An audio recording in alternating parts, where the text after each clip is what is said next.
मैं पुष्पा महाराज, विभागाध्यक्ष हिंदी विभाग, महिला कॉलेज डालमिया नगर।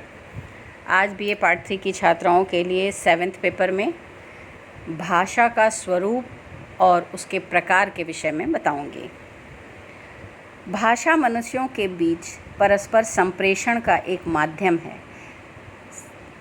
जिस साधन के द्वारा मनुष्य अपने विचारों और भावों को लिखकर या बोलकर प्रकट करता है, उसे भाषा कहते हैं। भाषा ध्वनि प्रतीकों की व्यवस्था है। इस व्यवस्था में विभिन्न ध्वनियाँ मिलकर अर्थवान शब्द बनाती हैं और ये शब्द विभिन्न वस्तुओं के वाचक होते हैं।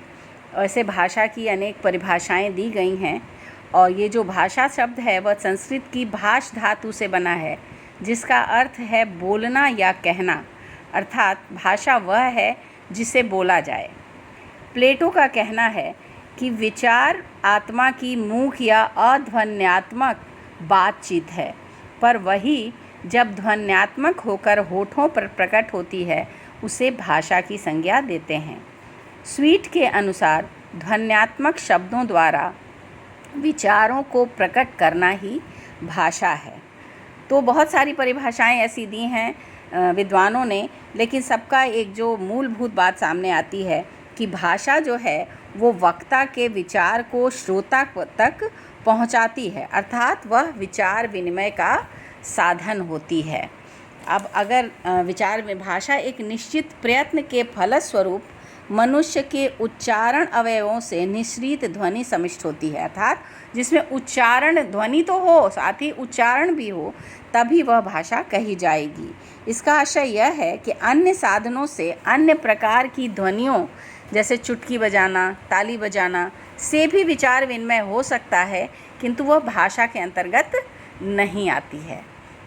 हम ताली बजा के, चुटकी बजा के भी किसी बात को हम आपस में कह लेते हैं, अपना विचार उसके तक पहुंचा लेते हैं, लेकिन वो भाषा के अंतर्गत नहीं आता है। तो भाषा जो होती है वो 3 प्रकार की होती है। पहला है मौखिक भाषा। भाषा का मूल रूप मौखिक ही है, क्योंकि लिखने की अपेक्षा बोलना एक आरंभिक चरण है। यह भाषा का वह रूप है जिसमें कोई व्यक्ति बोलकर अपने विचार को प्रकट करता है और दूसरा व्यक्ति उसे समझता है, वही मौखिक भाषा कहलाती है। यह भाषा का सबसे पुराना रूप है और क्योंकि मनुष्य ने पहले बोलना सीखा और फिर उसके बाद इस रूप का जब बहुत व्यापक स्तर पर विस्तार हुआ तो मौखिक या उच्चरित भाषा ही जाकर आगे लिखित भाषा के रूप में परिवर्तित हुई। तो ये जो भाषा है वो बोलचाल का रूप है और यह भाषा मनुष्य के जन्म के साथ ही जुड़ा हुआ है। मनुष्य ने जब इस धरती पर जन्म लिया होगा तभी से उसने बोलना आरंभ कर दिया होगा। इसलिए कहा जाता है कि भाषा मूलतः मौखिक ही होती है। अब मौखिक भाषा के जो माध्यम हैं वो हैं टेलीफोन, दूरदर्शन, भाषण, वार्तालाप, नाटक और रेडियो इत्यादि। ये जो भाषा है वह मौखिक भाषा का अस्थायी रूप है। उच्चरित होने के साथ ही यह समाप्त हो जाती है और वक्ता और श्रोता एक दूसरे के आमने सामने हों तभी मौखिक भाषा का प्रयोग किया जा सकता है। इस रूप की आधारभूत इकाई ध्वनि है। विभिन्न ध्वनियों के संयोग से शब्द बनते हैं, जिनका प्रयोग वाक्य में तथा विभिन्न वाक्यों का प्रयोग वार्तालाप में किया जाता है। और ये थी मौखिक भाषा। और दूसरा है लिखित भाषा। इसमें कोई व्यक्ति लिखकर विचार या भाव प्रकट करता है और दूसरा उसे पढ़कर समझता है। इस प्रकार भाषा का यह वह रूप है जिसमें व्यक्ति अपने विचारों को या अपने मन के भावों को लिखता है और दूसरा व्यक्ति उसको पढ़कर समझता है। तो वही जो भाषा है वो लिखित भाषा कहलाती है। जिन अक्षरों या चिन्हों की सहायता से हम अपने मन के विचारों को प्रकट करते हैं उसे लिखित भाषा कहते हैं। उच्चरित भाषा यानी मौखिक भाषा की तुलना में लिखित भाषा का रूप बाद में आया। मनुष्य को जब यह अनुभव हुआ होगा कि वह अपने मन की बात दूर बैठे व्यक्तियों तक या आगे आने वाली पीढ़ी को कैसे पहुंचाए, तब उसे लिखित भाषा की आवश्यकता हुई होगी। अतः मौखिक भाषा को स्थायित्व प्रदान करने के लिए उच्चारित ध्वनि प्रतीकों के लिए लिखित चिन्हों का विकास हुआ होगा और इस तरह विभिन्न भाषा भाषी समुदायों ने अपनी अपनी भाषिक ध्वनियों के लिए तरह तरह की आकृति वाले विभिन्न लिखित चिन्हों का निर्माण किया और इन्हीं लिखित चिन्हों को वर्ण कहा गया। अतः जहाँ मौखिक भाषा की आधारभूत इकाई ध्वनि है, वहीं लिखित भाषा की आधारभूत इकाई वर्ण है, क्योंकि हम वर्ण के द्वारा ही लिखते हैं। जब वर्ण नहीं होगा तो वो लिखा नहीं जा सकता है, तो इसलिए मौखिक भाषा में ध्वनि मुख्य है, तो लिखित भाषा में वर्ण मुख्य है। वर्ण यानी लेटर। अब लिखित भाषा के क्या माध्यम है? लिखित भाषा के माध्यम है पत्र, लेख, पत्रिका, समाचार, कहानी, समाचार पत्र, कहानी, जीवनी, संस्मरण इत्यादि। इसके माध्यम से हम लिखित भाषा को पढ़ते हैं और समझते हैं। तो यह भाषा जो है वो भाषा का स्थायी रूप है। इस रूप में हम अपने भावों और विचारों को अनंत काल के लिए सुरक्षित रख सकते हैं। यह रूप यह उपेक्षा नहीं करता है कि वक्ता और श्रोता आमने सामने हों।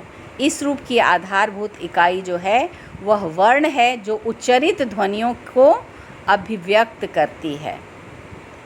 इस तरह यह बात ध्यान देने योग्य है कि भाषा का मौखिक रूप ही प्रधान या मूल रूप है और किसी व्यक्ति को यदि लिखना पढ़ना नहीं आता तो भी वह उसे भाषा का ज्ञान नहीं है, ऐसा नहीं कहा जा सकता है। जिस व्यक्ति को कोई भाषा आती है, इसका अर्थ है वह उसे सुनकर समझ लेगा तथा बोलकर अपनी बात संप्रेषित कर लेता है। तीसरा है सांकेतिक भाषा।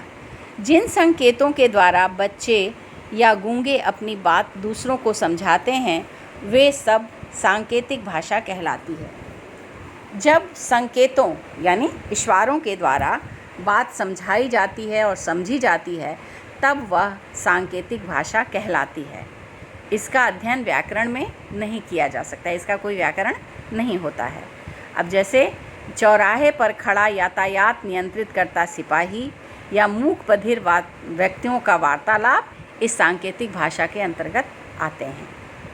तो ये तो भाषा का स्वरूप था, उसकी प्रकार था, तो ये भाषा का स्वरूप का फिर आगे जाकर विस्तार हुआ। तो वो किन रूप में विस्तार हुआ, वो आइए उसकी चर्चा भी कर लें। ये भाषा के स्वरूप का विस्तार बोलियों के रूप में हुआ।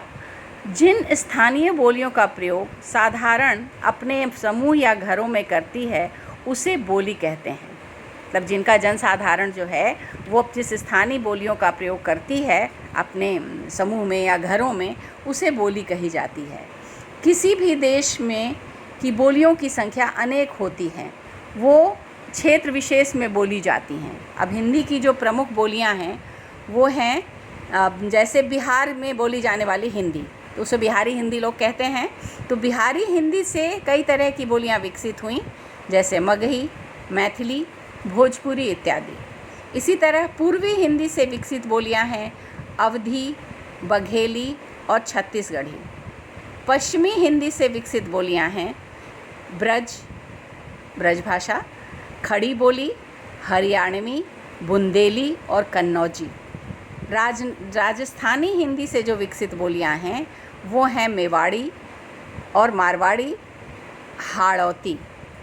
पहाड़ी हिंदी से विकसित बोलियां हैं हिमाचली, मंडियावली उसको कहते हैं, हिमाचल की भाषा को मंडियाली, गढ़वाली और कुमाऊनी। तो ये जो है वो भाषा के स्वरूप का विस्तार पहले तो बोलियों के रूप में हुआ, जिनमें ये सारी बोलियां आती हैं। दूसरा है मानक भाषा के रूप में। मानक भाषा व्याकरण से नियंत्रित होती है। इसका प्रयोग शिक्षा, शासन और साहित्य में होता है। बोली को जब व्याकरण से परिष्कृत किया जाता है तब वह परिनिष्ठित भाषा बन जाती है। मानक भाषा विद्वानों व शिक्षाविदों द्वारा भाषा में एक रूपता लाने के लिए भाषा के जिस रूप को मान्यता दी जाती है वह मानक भाषा कहलाती है। यानी बोली को ही जब हम व्याकरण द्वारा नियमित कर देते हैं या परिष्कृत कर देते हैं, तो वो जो भाषा है वो भाषा विद्वानों और शिक्षाविदों द्वारा भाषा में एक रूपता लाने के लिए ये की गई और इस रूप का जो मानक भाषा है, इस रूप का विकास हुआ। भाषा में एक ही वर्ण या शब्द के एक से अधिक रूप प्रचलित हो सकते हैं। ऐसे में उनके किसी एक रूप को विद्वानों द्वारा मान्यता दे दी जाती है। बाद अगला है मातृभाषा के रूप में। मातृभाषा यानी जिस भाषा में माँ सपने देखती है या विचार करती है, वही भाषा उस बच्चे की मातृभाषा होगी, इसलिए इसे मातृभाषा कहते हैं। जन्म लेने के बाद मानव जो प्रथम भाषा सीखता है उसे ही मातृभाषा कहते हैं, जो सीखने में समझने में अत्यंत सरल होती है। इसके बाद है संपर्क भाषा के रूप में। उस भाषा को संपर्क भाषा कहते हैं जो किसी क्षेत्र में सामान्य रूप से किसी भी दो ऐसे व्यक्तियों के बीच प्रयोग हो जिनकी मातृभाषाएं अलग है, उसे संपर्क भाषा कहते हैं। व्यापार भाषा, सामान्य भाषा या वाहन भाषा भी इसके दूसरे अन्य नाम हैं। फिर है राष्ट्रभाषा के रूप में। जब कोई भाषा किसी राष्ट्र के अधिकांश प्रदेशों के बहुमत द्वारा बोली या समझी जाती है तो वह राष्ट्रभाषा बन जाती है। सभी देशों की अपनी अपनी राष्ट्रभाषा होती है। भारत की राष्ट्रभाषा हिंदी है, जैसे अमेरिका में अंग्रेजी, चीन में चीनी, जापान में जापानी और रूस में रूसी इत्यादि राष्ट्रभाषा है। फिर है राजभाषा के रूप में। राजभाषा वह भाषा है जो देश के कार्यालयों या राजकाज में प्रयोग की जाती है।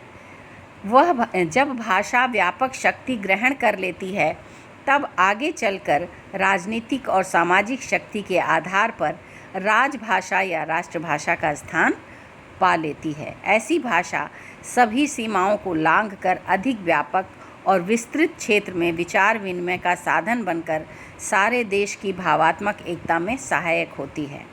भारत में 15 विकसित भाषाएं हैं, पर हमारे देश के राष्ट्रीय नेताओं ने, तो ये थे भाषा के स्वरूप और प्रकार। भाषा जो है वो किसी भी व्यक्ति के लिए बहुत महत्व रखती है। भाषा के क्षेत्र व्यापक होने के साथ साथ परस्पर अंतः संबंधित भी हैं। भाषा विचार विनिमय का प्रमुख साधन है और विचारों के आदान प्रदान का सर्वाधिक उपयोगी साधन है।